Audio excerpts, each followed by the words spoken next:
The day my parents sat me down and told me they were getting divorced, my whole world turned upside down. I was only 12, and I thought divorces were for couples who fought all the time. You know, the ones who screamed about money and slammed doors. But my parents were always so polite to each other. Sure, we hadn't been on a family outing in a while, but I figured they were just busy. "Candy," my mom said, her voice weirdly calm. "Your father and I have something to tell you." I looked at them, sitting there on the couch, a careful distance between them. Dad cleared his throat. "We've decided to get divorced," he said, like he was announcing we were having pizza for dinner. I blinked, waiting for the punchline. But it never came. "What?" I finally managed to squeak out. "But, why?" Mom reached out and patted my hand. "Sometimes, people grow apart, sweetie. Your father and I, we've found other people we want to be with." Dad nodded. "I'll be moving out soon. You'll live with your mother, but you'll stay with me sometimes too." I sat there, trying to process this bombshell. My parents were leaving each other for other people? And I was supposed to just, what? Go along with it? "Who are these other people?" I asked, my voice sounding small and far away. Mom smiled, and I noticed for the first time how it didn't quite reach her eyes. "You'll meet them soon. My friend has 2 daughters about your age. Won't that be nice?"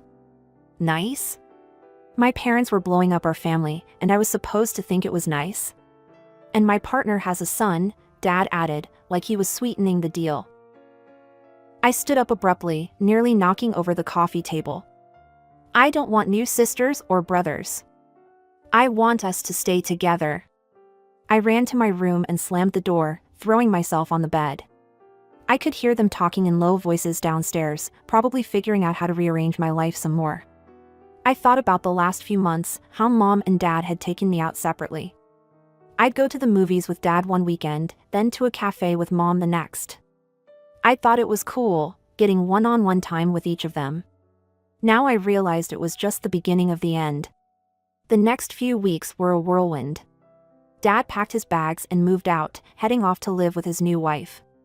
Apparently, they'd already gotten married in some quickie ceremony. She had a son, just like Dad had said. Meanwhile, Mom's new husband moved in with us. He brought his twin daughters, who were a year younger than me. At first, I was kind of excited. I'd always wanted a sister to share secrets with, to stay up late talking about boys and life and all that stuff. The day they moved in, I tried to be friendly. I smiled at the girls and said, "Hey, I'm Candy. Want me to show you around?" The taller one, I think her name was Brittany, looked me up and down like I was something stuck to her shoe. "No thanks," she said, her voice dripping with disdain. "We don't need your help." Her sister nodded in agreement. "Yeah, and just so we're clear, we're not your sisters. You're just extra." Extra. The word hit me like a slap in the face. I stood there, mouth open, as they brushed past me, giggling to themselves. That night, I lay in bed, listening to the sounds of my new family settling in. I felt like a stranger in my own home. The next day, things got worse. I came home from school to find the twins wearing my clothes. "Hey," I said, shocked. "Those are mine." Brittany rolled her eyes. "Mom said we could borrow them." "Don't be so selfish." I looked to Mom for backup, but she just smiled. "Now, Candy, sharing is caring. The girls just want to feel welcome." Welcome? They were wearing my favorite shirt. I stomped up to my room, fighting back tears. As the days passed, it became clear that I was no longer the center of Mom's world. She doted on the twins, buying them new clothes and toys. My stuff started disappearing, given away to my new sisters without my permission. One day, I overheard Mom talking to her new husband. "The girls need new phones," she was saying. "We could use the money we set aside for Candy's birthday." My birthday. She was going to skip my birthday for them. When the day came, Mom barely remembered. "Oh, honey," she said distractedly when I reminded her. I'm so sorry, but the girls have a big sports event today. We'll celebrate another time, okay? But we never did. I thought things might be better at Dad's place, where I stayed every other weekend. But I was wrong about that too. Dad's new wife was pregnant, and she had no time for me. And her son? He was a nightmare. One night, I woke up to a tickling sensation on my face. I opened my eyes and saw a huge spider sitting on my nose. I screamed, flailing around in panic. The whole house came running. As the lights flicked on, I saw it wasn't a real spider, but a plastic toy. And there was Dad's stepson, grinning in the doorway. What's going on? Dad's wife demanded, her pregnant belly leading the way as she waddled into the room. Candy woke us all up with her screaming, the boy said innocently. Over a toy. You little, I started, but Dad's wife cut me off. Honestly, Candy, what is wrong with you? Are you some kind of hysterical lunatic? I turned to Dad, expecting him to defend me. But he just stood there, looking uncomfortable. He put it there, I insisted. He knows I'm afraid of spiders. Don't be ridiculous, his wife snapped. Stop lying and go to sleep. I don't want to see you for the rest of the night. I looked at Dad again, silently begging him to say something, anything. But he just sighed and said, I'll take you home in the morning, Candy. As they all filed out, leaving me alone in the dark, I realized something. I didn't have a home anymore. I was alone. Life at Mom's house didn't get any better. The twins, emboldened by Mom's constant praise and attention, became downright cruel. One afternoon, I came home to find my favorite mug shattered on the kitchen floor. The twins were standing there, looking innocent as angels. Oh, Candy, Brittany said, her voice syrupy sweet. We're so sorry. We were just trying to make you some tea, and it slipped. I knew it was a lie. They'd never done anything nice for me, let alone make me tea. But before I could say anything, Mom and my stepdad walked in. What's going on here? Mom asked, eyeing the mess on the floor. Candy broke her mug, the other twin piped up. She got angry and smashed it. My stepdad's face darkened. Without a word, he grabbed my arm and led me to the small storage room at the end of the hall. It was dark and musty, filled with old boxes and forgotten junk. You'll stay in here until you learn to control your temper, he said, pushing me inside. But I didn't do anything. I cried, but he just shut the door, leaving me in darkness. I heard giggling outside the door. It was the twins. Hey, Candy, one of them called through the wood. Did you know this room is full of spiders? Big, hairy ones that come out in the dark. I huddled in the corner, trying not to panic. I knew they were lying, but the darkness seemed to crawl around me. Every little sound made me jump. Hours passed. Nobody came to let me out, not even Mom. When the door finally opened, it was morning. Mom stood there, looking tired. I hope you've learned your lesson, she said. Now get ready for school. I tried to tell her what really happened, but she just waved me off. That was when I realized Mom would always believe them over me. I started spending more and more time at my Aunt Sarah's house. She was Dad's sister, and she lived with her husband, Uncle Tom. They didn't have kids of their own, so they were always happy to see me. At first, I'd just visit for a few hours after school. But those hours turned into days, and soon I was spending weeks at a time with them. One day, after I'd been at Aunt Sarah's for almost a month, my teacher, Mrs. Rodriguez, showed up at Mom's house for a home visit. I wasn't there, of course, but I heard about it later from a neighbor kid who saw the whole thing. Mrs. Rodriguez knocked on the door, looking concerned. When Mom answered, the teacher asked to see me. Oh, Candy's with her father this week, Mom said dismissively. Mrs. Rodriguez frowned. That's odd. I just called Mr. Johnson, and he said Candy was living with you. Mom's face went pale. What? But, I thought. Mrs. Rodriguez was furious. She contacted Child Protective Services, and before I knew it, we were all headed to court. I sat in the courtroom, now 14 years old, watching as my parents argued over who should take care of me. But it wasn't the kind of argument I'd expected. "You take her," Dad shouted at Mom. "I have a small child. I don't have time for a teenager." Mom scoffed. "Are you kidding? I have a life now. I can't deal with Candy's drama." I sat there, feeling smaller and smaller as they tossed me back and forth like a hot potato. Neither of them wanted me. But then, Aunt Sarah stood up. "Your Honor," she said, her voice clear and strong. "If I may, Tom and I would like to take custody of Candy." The courtroom went silent. I looked at Aunt Sarah in shock. She smiled at me, then turned back to the judge. She handed some papers to the judge. "These documents show our financial stability. I'm a teacher, and Tom's a doctor. We can provide for Candy in every way." The judge looked over the papers, then looked at me. "Candy," he said gently, "you're old enough to have a say in this. Who do you want to live with?" I didn't hesitate. "Aunt Sarah and Uncle Tom," I said, my voice shaking but certain. I saw the relief on my parents' faces. They didn't even try to hide it. Over the next few weeks, I settled into my new life. Aunt Sarah and Uncle Tom weren't just taking care of me, they were parenting me. They asked about my day, helped me with my homework, and actually listened when I talked.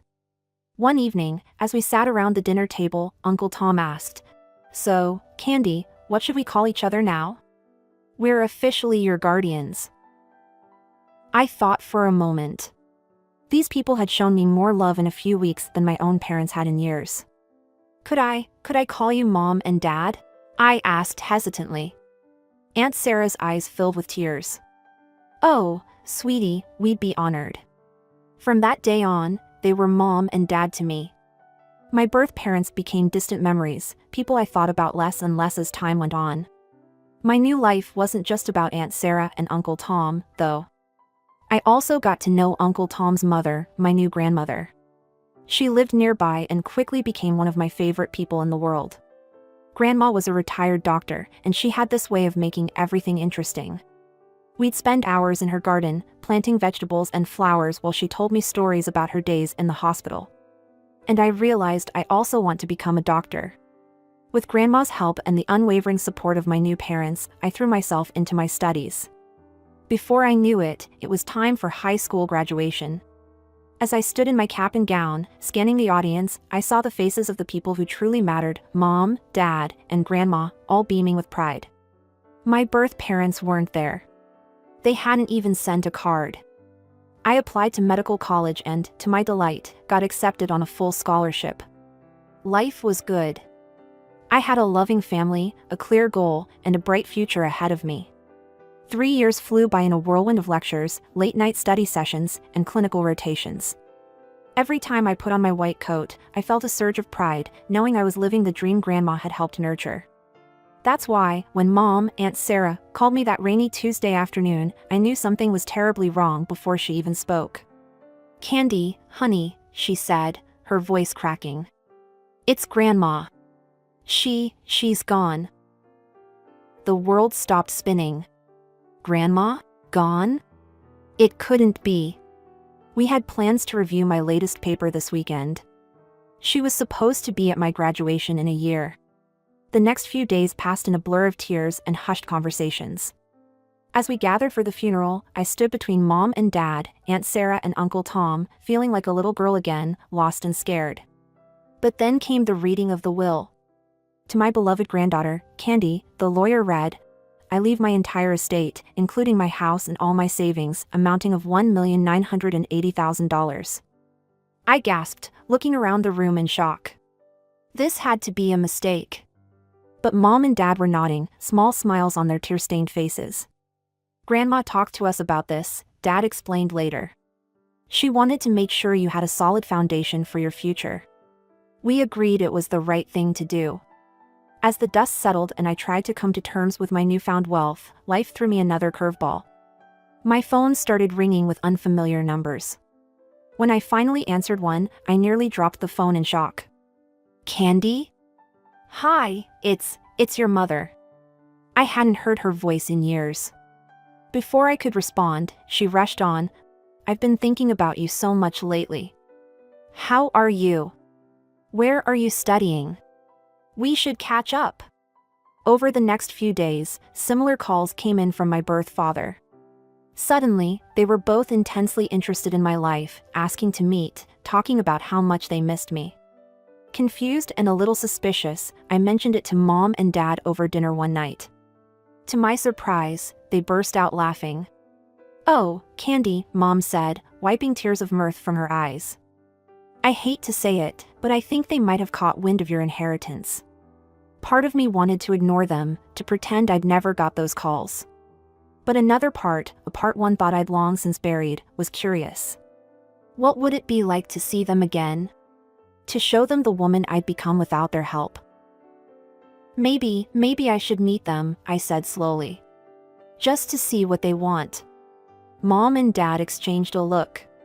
"If that's what you want to do, we'll support you," Mom said. "But be careful, sweetie. People can surprise you, and not always in a good way."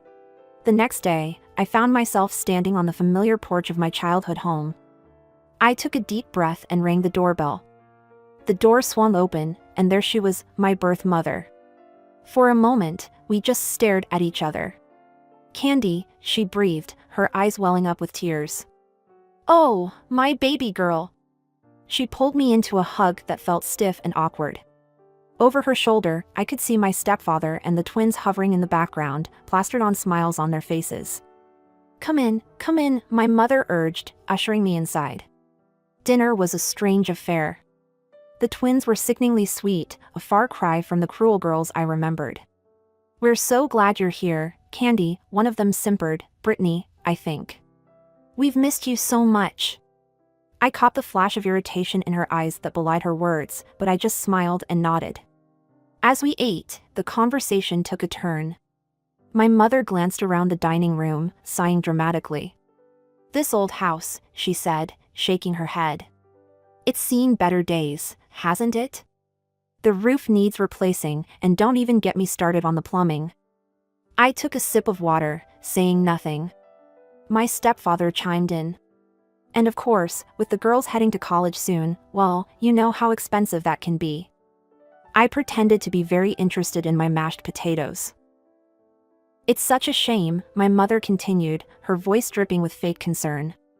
"The girls are so bright, but with our financial situation." She trailed off, looking at me expectantly. I met her gaze evenly, but said nothing. The silence stretched on, growing more uncomfortable by the second. Finally, I decided to change the subject. "So," I said brightly, "I've been wondering. What grades did I graduate high school with?" "I can't quite remember." The color drained from my mother's face. She opened and closed her mouth a few times, looking like a fish out of water. "Well, it was so long ago." Well, my version was completely confirmed. She didn't know anything about my life, my achievements, my struggles. All she knew was that I had money now. I stood up abruptly, my chair scraping against the floor. "I think I know why you invited me here," I said, my voice surprisingly calm. "It's about my inheritance, isn't it?" The room went silent. My stepfather's face turned red, and the twins suddenly found their plates very interesting. "How can you say that?" my mother gasped, but her eyes gave her away. There was no warmth there, no motherly love. Just calculation and disappointment. "Now, Candy," my stepfather started, but I cut him off. "No. I'm done here. Don't contact me again." And with that, I walked out into the cool night air, leaving behind the echoes of their angry shouts and my own past. I didn't need their approval or their love. I had a real family waiting for me at home. Just a few days later, I found myself standing at my father's front door. The door swung open, revealing my stepmother. Her face contorted into what I assumed was meant to be a welcoming smile, but looked more like she'd just bitten into a lemon. I forced a smile back and stepped inside. As we moved into the living room, I noticed a teenage boy lounging on the couch. He looked up as we entered, and I recognized him instantly, the spider thrower. He'd grown up quite a bit, and to my surprise, he gave me a genuinely friendly smile. "Hey, Candy," he said, standing up. "Long time no see. I'm Jake, in case you forgot."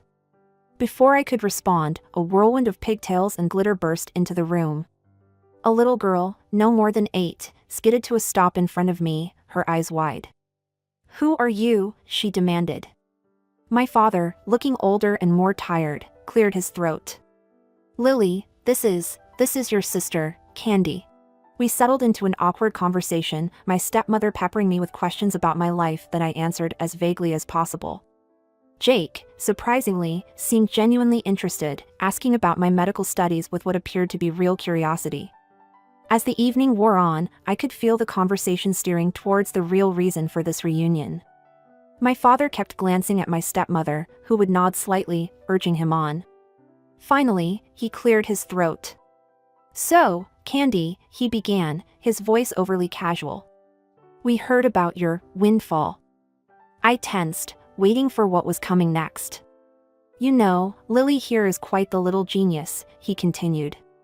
"We've been thinking of sending her to this prestigious private school, but, well, it's not cheap."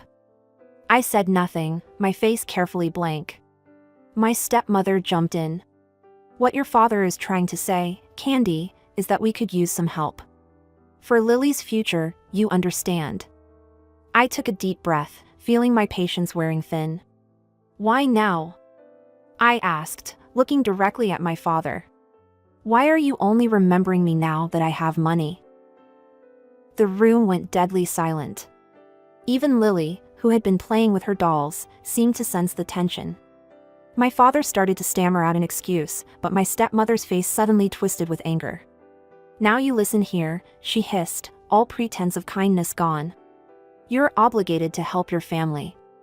If you don't, we'll take you to court. We'll demand our share of that money. You owe us." I couldn't help it, I laughed. "Actually," I said, standing up, "according to the law, you're not my family at all. You abandoned me, remember? Aunt Sarah and Uncle Tom are my legal parents now." As I walked out the door, I heard my stepmother's shrill voice and my father's angry shouts, but I didn't look back. I got into my car and drove away, feeling a mix of emotions, sadness, anger, but mostly relief. In the days following my visits to my birth parents, my phone buzzed incessantly. Calls, texts, and voicemails poured in from both of them, each more desperate than the last. "Candy, please," my mother's voice pleaded in one message.